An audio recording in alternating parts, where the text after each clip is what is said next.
agradecemos mucho su presencia y su interés en este programa excepcional. Quiero decirles en primer lugar que esta es una reunión de amigos, aunque hace ya algunos años que no nos encontrábamos, pero me da mucho gusto ver a través de los años el proceso de maduración de la carrera profesional del director que nos acompaña, Daniel Álamo, el maestro Daniel Álamo y la maestra Dora Vera, a quien conocí. Estamos platicando hace un momento, hace 11 años que estuvo en un curso, en un maravilloso seminario de banda oaxaqueña, organizado por el queridísimo maestro Víctor Rasgado, que animaba en Oaxaca una serie de actividades importantísimas, en parte gracias al patrocinio y al apoyo del gran artista plástico de Toledo, Francisco Toledo. Y bueno, voy a hablar un poco, orientarme en el orden del programa para referirme a estas obras que planeamos. No pensé que con tanta buena fortuna el director titular de la Filarmónica de Jalisco, el maestro José Luis Castillo, y su servidor, digo, no pensé con tanta buena fortuna porque el maestro Castillo complementó algunas cosas y que era un programa impresionante. Es un programa técnicamente muy difícil para los músicos, para la directora. Yo no conocía a la maestra Inés Rodríguez, que es titular de la Orquesta Sinfónica de la Universidad Autónoma de Tamaulipas, con sede principal en Tampico, y estamos muy asombrados por la capacidad técnica y de resolver de una manera transparente y eficaz los problemas perfectamente bien ubicados. Los grandes directores, estoy al lado de dos directores, no me dejarán mentir, los grandes directores no ensayan obras completas como si el tiempo sobrara y la energía sobrara, ¿no? Sino que aquí está el maestro Rodrigo Moncaya también, y bueno, los grandes maestros seleccionan de manera estratégica los pasajes más complejos, sobre todo de ensamble. Y una buena orquesta, y qué decir de la Filarmónica de Jalisco, que reitero, me da muchísimo orgullo decirlo siempre, es la mejor orquesta de este país.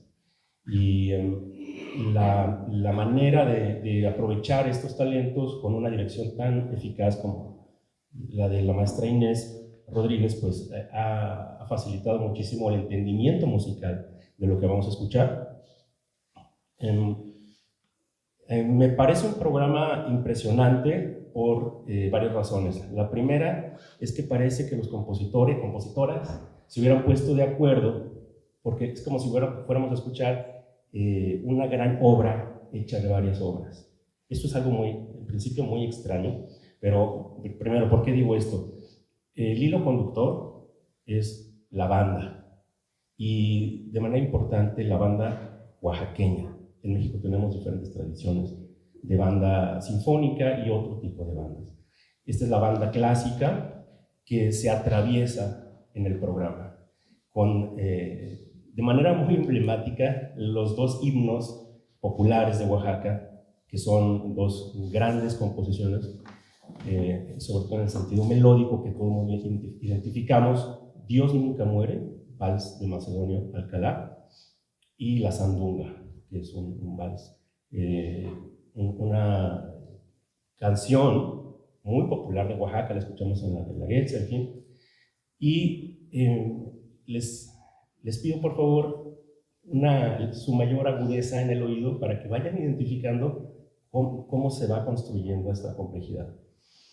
La Sandunga es el hilo dramatúrgico de la composición de Carlos Chávez, una suite de ballet llamada Horsepower, en español Caballos de Vapor, y ocurren muchas cosas. Es una obra extremadamente compleja.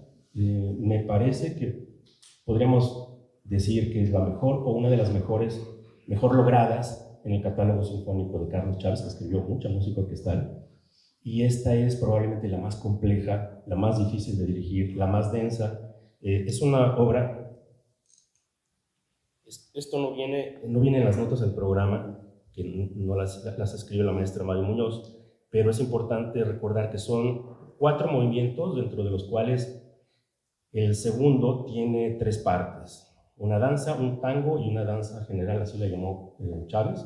Y después viene la tercera parte, le llamó trópico, que se compone de un huapango y una sandunga. Hay que recordar que el huapango es un género, no es una obra en especial, a pesar de que hay títulos con ese nombre.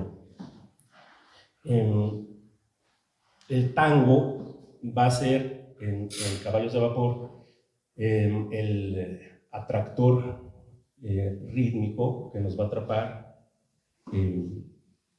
va a llevar a la orquesta por diferentes coloraciones y combinaciones. Es muy atractivo, lo van a sentir de pronto que ya están, ni lo van a pensar y ya vamos a estar ahí atrapados completamente por esta sensación de un tango no a la Piazzolla, de un tango modernista. Estamos pensando en que estas obras se compusieron en los años 1920, cuando había un furor panamericanista impulsado por el ministro de Educación de México, José Vasconcelos, y había este espíritu. Había terminado la Revolución Mexicana, había terminado la Primera Guerra Mundial, había un enorme deseo de construir un mundo mejor, y había la idea de que América Latina podría constituirse en una gran potencia cultural. Estados Unidos no nos iba a permitir eso, pero en los años 20 había esa esperanza, y por un momento el tango se constituyó en un mensajero que recorrió el continente desde Buenos Aires y Montevideo, pasando por Río de Janeiro y La Habana y la Ciudad de México hasta Nueva York.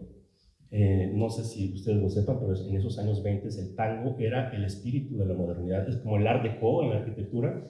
El tango estaba por todos lados. Y Carlos Chávez pensó que iba a ser una obra que ni siquiera él sabía que era nacionalista, porque el nacionalismo no estaba claramente definido en la música mexicana todavía, pero pensó que iba a ser una obra intensamente oaxaqueña, intensamente mexicana, intensamente latinoamericana, todo completo, y clásica, ¿no?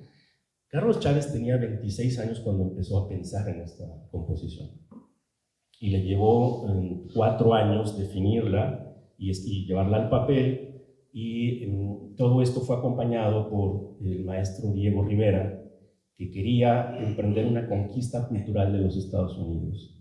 Y esto lo empezó a realizar mediante la creación de murales en Nueva York y más tarde en otras ciudades de Estados Unidos, lo mismo que Clemente Orozco.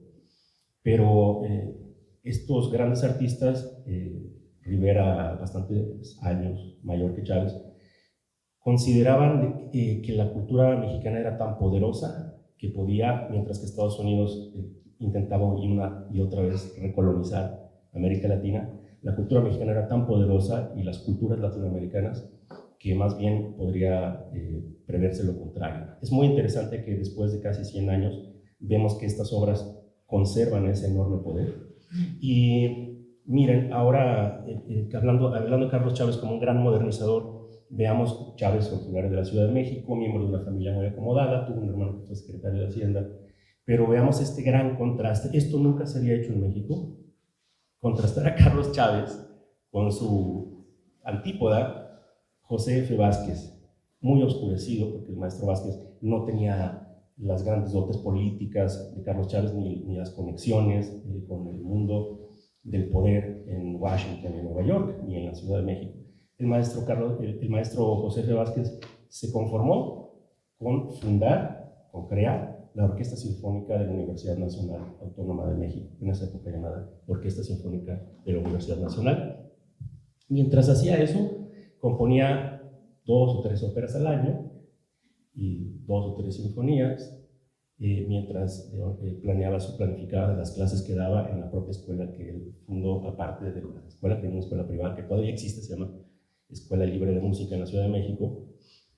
Y en sus ratos libres, claro, decidió componer una suite de ballet. Esto es extrañísimo. A ver, estamos hablando que Carlos Chávez a los 26 años y José F. Vázquez a los 28, 30, deciden hacer lo mismo, como una obra, como un panóptico, porque consideran que el ballet lo contiene todo, menos la voz humana, no es una ópera, pero es un escenario de grandes fuerzas, en fin, Chávez consigue que esta obra se estrene como ballet en Pittsburgh, con la Sinfónica de Pittsburgh, dirigida por el mejor director de Estados Unidos en ese momento, o residente en Estados Unidos, Leopold Stokowski, y José F. Vázquez se limita a presentarla en los altos de un mercado, el mercado Abelardo, el de Rodríguez, en el centro de la Ciudad de México, sin coreografía, porque no hubo nunca los recursos para conseguir esto. El maestro Vázquez, originario de Arandas, de los Altos de Jalisco, y en un gran contraste con una pugna de la gran capital, Ciudad de México, y un provinciano que viene de un mundo católico que en ese momento está entrando en una profunda crisis. Vamos a escuchar la ofrenda primero. Se llama La Ofrenda, esta suite de ballet, y encontramos una serie de elementos indigenistas que los vamos a encontrar de manera muy diferente en Carlos Chávez y posteriormente en Silvestre Revueltas, todos ellos de alrededor de 30 años de edad. Y la ofrenda se llama así porque se inspira en una leyenda colonial sobre el paganismo de lo que llamaban en ese momento los indios de la cuenca del Valle de México. Y el libretista, muy mal libretista, para desgracia del maestro Vázquez, genera una escena bucólica donde están estos indios, siempre entre comillas, ¿verdad? Los indios son de la India, y están en un desparpajo entre olivares. Claro que los olivares son de donde son, no lo sabía Bermejo, yo creo, pero es muy extraño el libreto. Miren, esto ocurre porque hay un movimiento que se llama exotismo en los 1920s, donde lo importante era causar sensación con cualquier tema extraño. Y por eso Vázquez tiene una ópera que se llama Citlali, indigenista, otra que se llama El Mandarín, sobre la China antigua, y otra El Rajá, sobre el mundo árabe. Eran modas de los años 20. Pero quiero llamar la atención sobre este componente indigenista, donde Vázquez, muy, muy joven, está tratando de hacer sonar este imaginario de la población indígena de México. Y lo van a escuchar, se oyen de pronto los arcos de las cuerdas como arco de el de Tenamastri, que está aquí fuera su monumento, ¿no? Tratar los instrumentos de arco como percusión es una enorme innovación. Entonces tenemos esos elementos y muchos elementos líricos muy importantes. Te comentaba yo que encuentro muchos materiales del intermedio de la ópera de Vázquez que se llama El Mandarín, con muchos materiales melódicos muy interesantes, muy impresionistas también, y esta es la realización de todo eso. Por favor, pongamos atención en que en esta maravilloso vitral de tonos impresionistas, de pronto algo extrañísimo ocurre, se calla la orquesta y suena un órgano que se sale completamente de contexto, y confunde mucho a la audiencia. Esto lo hicimos hace 28 años con la Orquesta Filarmónica de Jalisco bajo la dirección del maestro José Guadalupe Flores, y decidimos no poner el órgano por muchas razones, pero entre otras cosas porque no sabíamos si eso era serio o estábamos muy inseguros de hacerlo, mejor no lo hicimos. La partitura estaba maltrecha, salieron muchas cosas mal porque eran los materiales manuscritos del compositor. Es gracias al maestro Daniel Álamo, que hizo su maestría en la UNAM con este objeto de estudio, que él realiza la edición de la obra y se dedica pues no solamente como director, es un trabajo musicológico, a entender toda esta complejidad, poner orden, limpiar los papeles y finalmente entregarlos a una orquesta con esta competencia, y finalmente podemos escuchar la obra en toda su magnitud. Y ese órgano representa a un Dios desde la perspectiva católica romana, un Dios abandonado. Es muy fuerte lo que les estoy diciendo, pero imagínense un compositor de los Altos de Jalisco que está componiendo un ballet con esta idea. No es un libreto mucho menos antropológico ni basado en la historia, sino con aspiraciones evangelizantes, y escuchamos un compositor que entra en una profunda crisis porque los Altos de Jalisco están en guerra, están muriendo muchísimas personas, no cientos, miles de personas. Estados Unidos y el Vaticano deciden que México va a ser un escenario de batalla y van a pagar estas guerras y van a enviar armas para que se maten el ejército mexicano constituido de pueblo con fanáticos religiosos en grupos constituidos de pueblo. Entonces, imagínense un joven que está sintiendo eso en su corazón y pensando cómo estará mi familia en Arandas.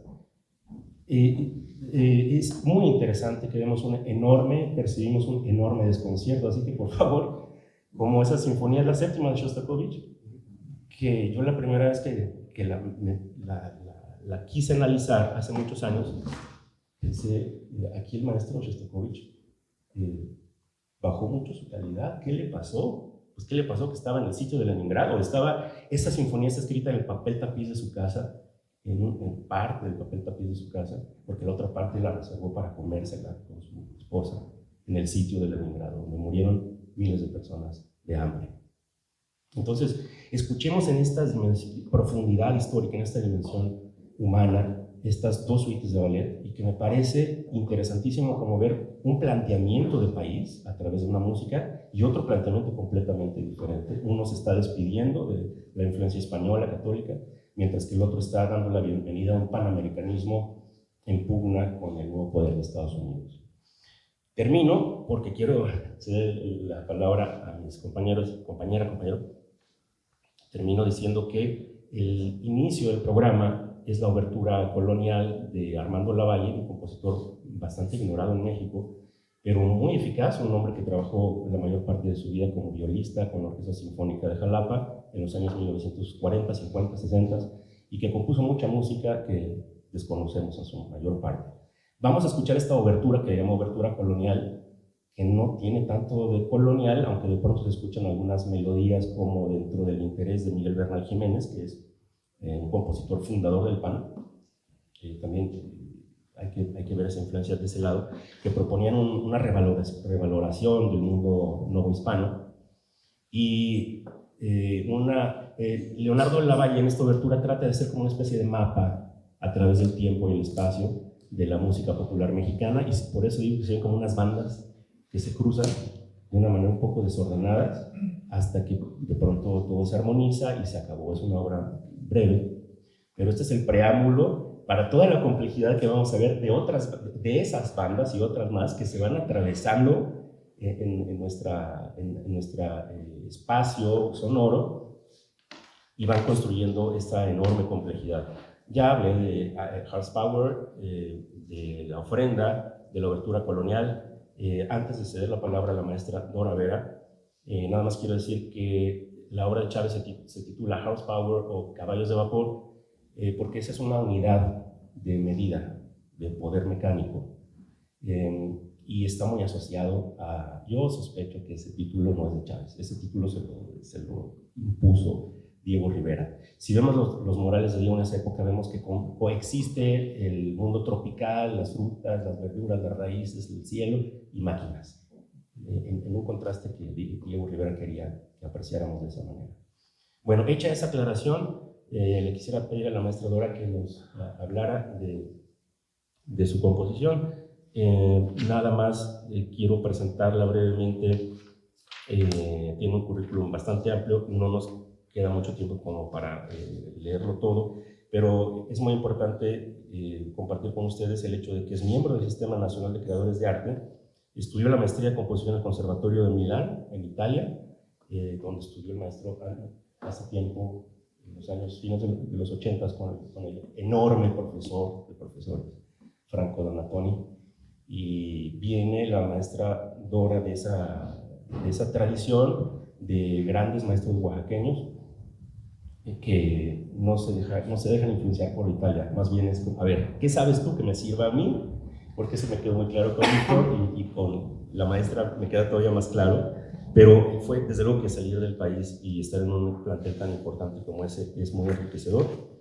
Y además de que, bueno, debo el honor de conocer a la maestra Dora, a Víctor Rasgado, ya como dije, por ese taller donde compartimos muchas experiencias muy interesantes en aquel entonces. Maestra, por favor. Gracias. Bueno, antes que nada, gracias por la invitación a la Filarmónica de Jalisco por integrar esta obra al programa. Estoy muy contenta, se les agradezco mucho y gracias por la conferencia, por su asistencia.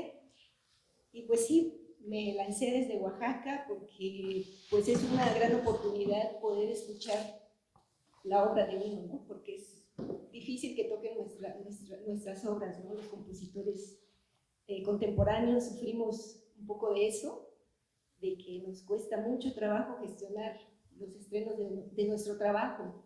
Entonces, el hecho de que toque, aunque sea la segunda o tercera vez que se toca esta obra, pues me lancé a escucharla, ¿no? Y siempre es interesante oír las interpretaciones de los directores, ¿no? Me gustó mucho, estuve en el ensayo en la mañana y me gustó mucho la interpretación de la maestra Inés Rodríguez, estoy muy contenta. Y pues bueno, esta obra la escribí en el 2020, en plena pandemia. Fue una comisión del municipio de la ciudad de Oaxaca para celebrar su aniversario, pero pues con la pandemia ya no se pudo estrenar. Y pues bueno, la idea era hablar de mi ciudad, pero pues mi lenguaje es contemporáneo, ¿no? Entonces estuve reflexionando mucho sobre eso, ¿no? O sea, cómo hablar de Oaxaca, pero a través del lenguaje contemporáneo. Y pues me vienen estas ideas es la primera vez que en mi música hago uso de las citas. Entonces, ahora sí hice las citas de sones y canciones oaxaqueñas que están muy introyectadas en la cultura de Oaxaca, que son sones de la Guelaguetza y ciertas canciones populares, ¿no? Pero mi idea era como estas citas fueran como muy fugaces, que duraran 1 o 2 segundos, porque están tan introyectadas en la gente que con que oigas 1 segundo o 2 de cada lo va a reconocer, ¿no? Porque ya están en la memoria. De hecho, las citas las escogí por memoria. O sea, dije, es que ese son, ni siquiera sabía cómo se llamaba el nombre, pero luego ya después, no, se llama ese tal son, pero pues me la sé de memoria, ¿no? Entonces, todas las citas que escogí vinieron de mi memoria. Y eso también me gustó, la forma en que trabajé eso. Y luego también, pues un reto era cómo abordar las citas, ¿no? En un lenguaje contemporáneo, y también fue un proceso interesante en la composición, y pues fue como a través de la deconstrucción, y buscando sorpresa, en otros momentos como choques con las disonancias, ¿no? A través de la deconstrucción, a través de la superposición, ¿no? De los temas, ¿no? En diferentes tonalidades, mientras la orquesta hace otras capas de otra cosa totalmente diferente. Y pues eso, un poco, la primera parte era también hablar como de los orígenes de Oaxaca, ¿no? Oaxaca, que es el nombre náhuatl, que significa en la nariz del guaje. El guaje es un árbol endémico de Oaxaca, del valle. Entonces, si ustedes van a Oaxaca, van a ver un árbol que tiene un tronco plateado, con pocas hojas, pero está lleno de vainas de color rojo. Entonces, dicen que en la época prehispánica, pues como es un árbol endémico, desde que entrabas a la ciudad estaba tapizado de guajes, ¿no? Por eso el nombre también. Y me imagino que desde Monte Albán se veía todo rojo, ¿no? Entonces, es interesante también el nombre, pero hablamos, ¿no? Que es náhuatl. El nombre zapoteca de Oaxaca es Lula, ¿no? Que significa lo mismo, en la nariz del guaje. Sí, en la nariz del guaje. Y bueno, entonces también era un poco como hablar porque quien me comisionó esta obra, que estaba muy interesado en la cultura de Oaxaca, me decía, es que el aniversario de Oaxaca no se celebra con la fundación de la ciudad con los españoles. O sea, la fundación viene desde la época prehispánica. O sea, es que esta ciudad tiene pues más de 5,000 años, ¿no? Entonces también esa parte, dije, no, es como importante reflexionar sobre eso, y por eso toda la primera parte, que es un misterioso, es como de ruidos, y ahí es donde hago más uso de técnicas de extensión para la orquesta. El ruido, pues como simulando la cuestión del origen, ¿no? Metáforas, ¿cómo se dirá? Como la metáfora del origen, el ruido. y poco a poco ir sacando las alturas de Huaxyaca, ¿no? Que es sílado, ¿no? Porque si ustedes analizan Huaxyaca, H es sí, A es la y C es do. Entonces, sílado es un tricorde frigio y que lo empiezo a trabajar y va, pero desde el punto de vista del pitch class, o sea que puede ser en cualquier transposición ese tricorde, ¿no? Y esa es como toda la primera idea de cómo poco a poco van surgiendo esas alturas del nombre de Huaxyaca. Así hasta que llega un momento en el que yo llamo el gesto de, bueno, es que no les quiero contar porque cada quien se imagina lo que quiere, pero bueno, la idea es eso, ¿no? Que también cómo era la música en ese entonces, o más bien el misterio de todo nuestro pasado indígena, que está vivo en la piedra, en las zonas arqueológicas y obviamente en la lengua, ¿no? Y en las tradiciones. Entonces, se me hace como algo muy misterioso. Cuando voy a Monte Albán, todo se respira al pasado. Entonces, por eso no quise hacer nada sumamente todo muy de ruidos y de apenas unos ligeros evocaciones con esas 3 notas que les digo. Entonces, yo le llamaba el gesto de los dioses antiguos, ¿no? Hasta que irrumpe la primera cita del son tradicional de la Guelaguetza de Jarabe del Valle, y ya de ahí, pues, conforme va uno componiendo, pues van surgiendo todas las ideas, y también al final hay una parte que yo quería como expresar también, bueno, ¿qué con Oaxaca ahora, no? O sea, o qué quiero, ¿no? De mi ciudad, así como la metáfora del optimismo, y es ahí donde hay un pasaje muy largo, que es que más bien usa el espectralismo para contrastar con todo esto, ese timbre de la orquesta más metálico, ¿no? Que suena. Sí tenía yo mucho miedo de decir, ¿y esto cómo va a sonar? Y cuando dirigí con la orquesta de sinfónica estaba yo así con un miedo a ver cómo sonaba. Los primeros ensayos, ay, Dios mío, ¿no? Pero ya conforme fueron conociendo la obra los músicos, me gustó mucho cómo sonó esa parte. Y pues así estoy feliz de que se estrene con la Filarmónica. Es verdad que cada quien se hace su película con toda la música, pero yo les voy a compartir brevemente la mía. Yo empiezo a percibir una serie de murmullos muy especiales y me siento en el Mictlán, en ese oscuro lugar mítico del México profundo, confuso, y de pronto siento un ascenso como si saliera de la tierra y veo Oaxaca y me vuelvo como si fuera un delfín que viene del inframundo y luego regresa. Y esa experiencia, sentirla con la música es muy fuerte.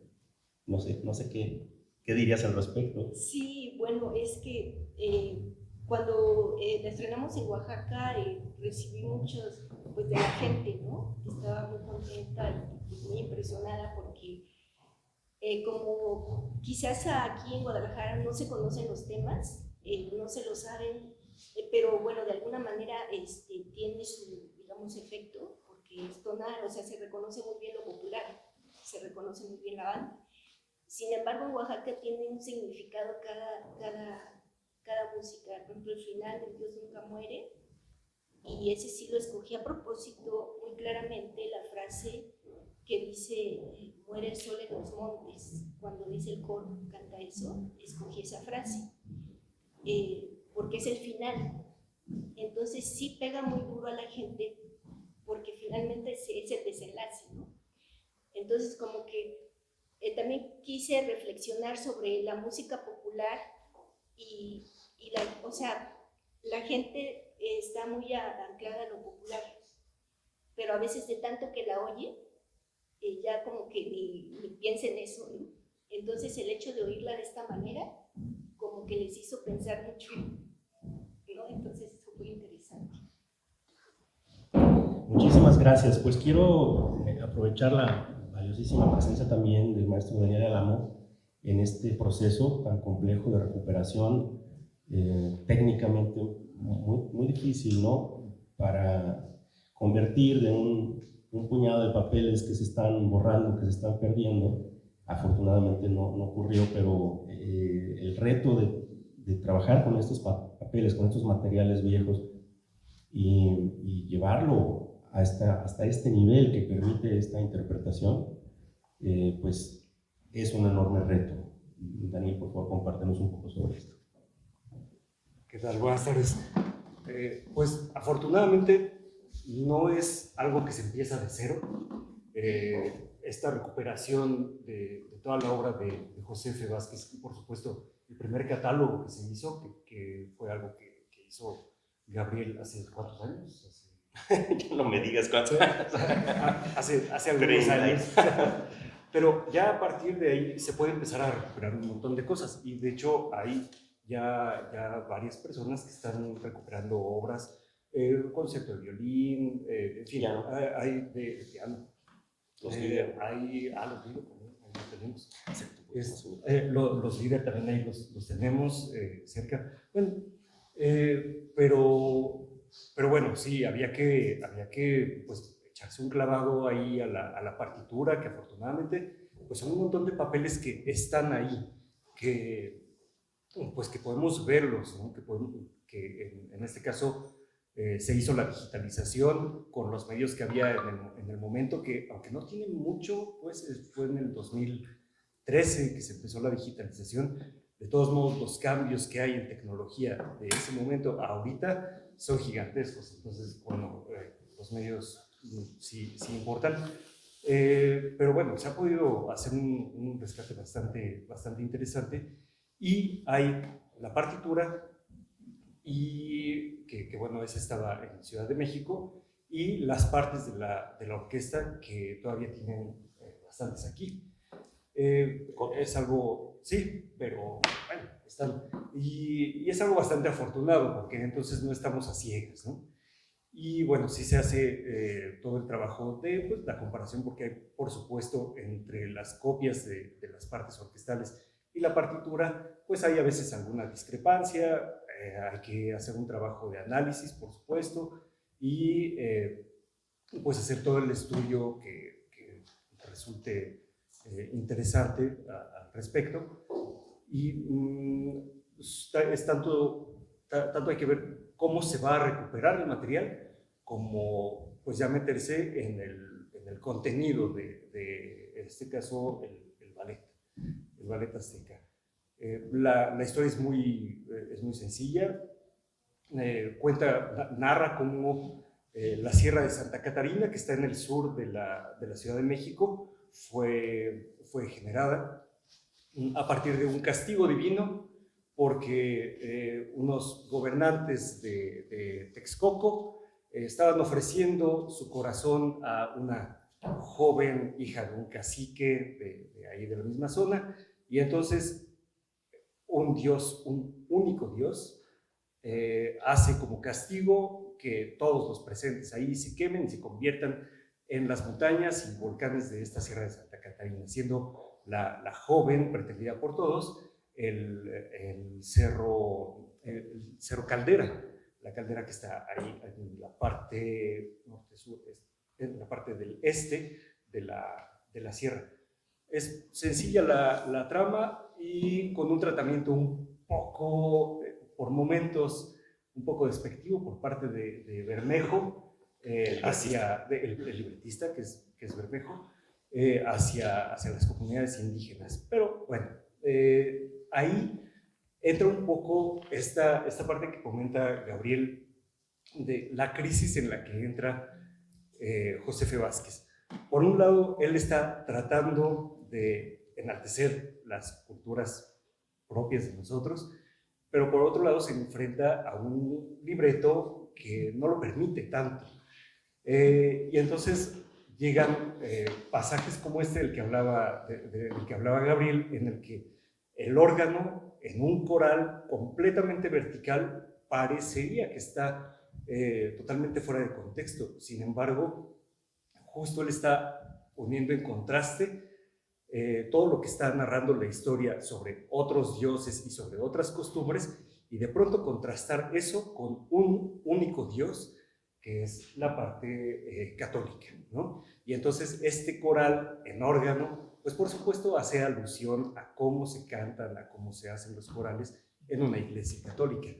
Pero aparte eso le crea a él una crisis que hace que toda la obra vaya oscilando entre cosas del impresionismo y una tonalidad bien definida de corte de un romanticismo muy maduro. Es muy interesante. Ahora, ese oscilar entre un estilo y otro lo hace de una forma muy natural. Por supuesto, no nos debe confundir que ocupe elementos de todos lados con el hecho de que el señor tenía un gran oficio como compositor, sabía escribir, sabía hacer muy bien las cosas. Es muy interesante pues, ver cómo combina todos los elementos. Pero, bueno, ya después todo esto lo podemos ver cuando una orquesta finalmente toca estas cosas. Estuvo perdido esto y luego llega Guadalupe Flores, hace todo este esfuerzo, pero efectivamente leer a partir de un manuscrito es complejo, se pierden partes, hay partes que están tachadas, es un poco latoso. Y aquí es muy bonito ver cómo no nada más la gente que esté en el escenario hace un trabajo importante. Por supuesto que es lo más importante porque si no lo escuchamos, no hay música. Pero todo el aparato que viene atrás, desde que se empieza a recuperar una obra y que se hace todo un trabajo y después vienen las personas, bueno, los que estamos en la parte de la edición, después vienen los bibliotecarios, después vienen todos los que hacen funcionar todo hasta que se llega al concierto, que aparte en casos como este de hoy, es muy afortunado, sí, bajo la dirección de la maestra Inés Rodríguez, pero aparte con una orquesta que tiene una identidad propia, un sonido y una sonoridad muy bien logrados. Yo estoy verdaderamente impresionado, me da muchísimo gusto ver cómo han logrado homogeneizar tantas escuelas diferentes de la cuerda, por ejemplo, y que sea un sonido tan homogéneo, tan bien logrado, tan limpio. Se pueden lograr 20,000 cosas con eso.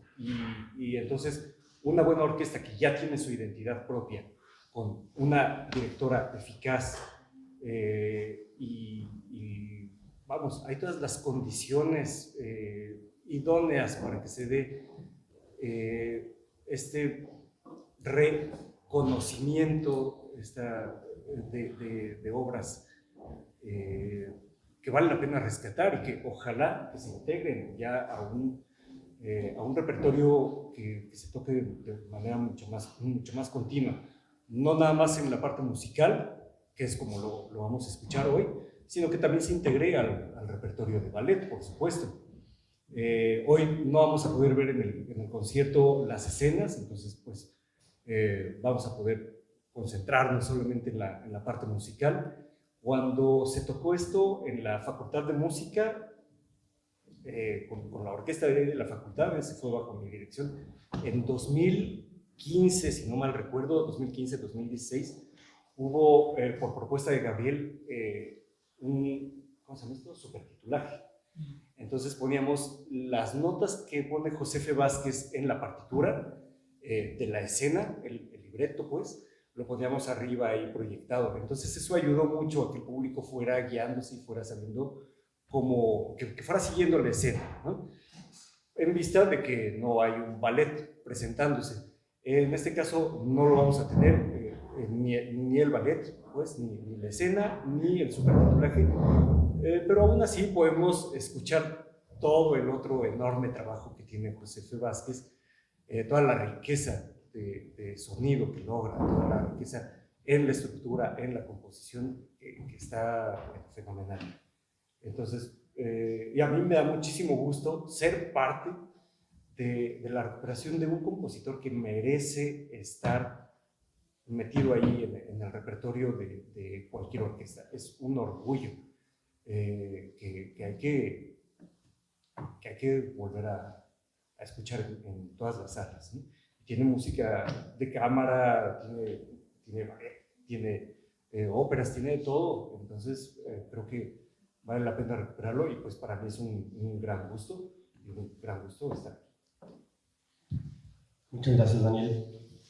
¿Cómo percibes como música de cine? Porque, bueno, es una pregunta que la dejo abierta, ya vamos a retirarnos con esto. Pero cuando escuchen la música de La Ofrenda, esta suite de ballet de José F. Vázquez, les pido que reflexionen si les suena a cine, no a cine del siglo XXI, sino al cine. A ver, 1920 estaba todavía en su fase inicial. El cine sonoro aparece en 1929, pero tardó un poquito en acostumbrarse el público a ello. Pero había música orquestal o piano. Entonces me quedo con esta idea, esta propuesta de que intentemos identificar como un criterio cinematográfico que no lo percibo tan claramente con la suite de Carlos Chávez, con HP. Y en el caso de Vázquez, sí, eso es muy, muy interesante. Una estrategia cinematográfica, porque este estilo de música va a ser crucial para la mentalidad increíble, creativa de Silvestre Revueltas, que es el primer compositor, probablemente en América Latina, pero en México sí, seguro, primer compositor profesional de música para cine, ¿no? Eso ya es otro tema. Pero creo que hay una influencia de Vázquez sumamente importante. La de Chávez la conocemos muy bien, y la de Vázquez está como escondida. Y allí hay una línea de influencia hacia Revueltas y hacia otro gran compositor, que ese sí se dedicó absolutamente a hacer música de cine. Si ustedes ven cine mexicano de los años 30, 40, 50, ya lo conocen, al menos de hoy. El gran maestro Raúl Lavista, tío de Mario Lavista. Raúl Lavista empezó su carrera musical tomando clases de piano con María Enedina Vázquez, la hermana mayor de José F. Vázquez, que fue la que le enseñó a tocar el piano a Vázquez. Ahí está la enorme influencia de Jalisco. Bueno, Revueltas, ya nos vamos, pero nada más les quiero compartir algo muy importante. El maestro Silvestre Revueltas, entre los 9 y 10 años de edad, empezó a tocar su instrumento, el violín, aquí arriba. Entonces Revueltas se hizo músico aquí, en este espacio, en este edificio. Él era de Santiago Papasquiaro, un pueblito del norte de Durango, pero llegó aquí a los 9 años de edad y aquí empezó a estudiar. Y ya será para otra ocasión, cuando escuchemos música del maestro Revueltas, de ver cómo está esa influencia jalisciense sobre él. Pero ya podemos armar al menos una parte de este enorme rompecabezas interesantísimo de la música mexicana.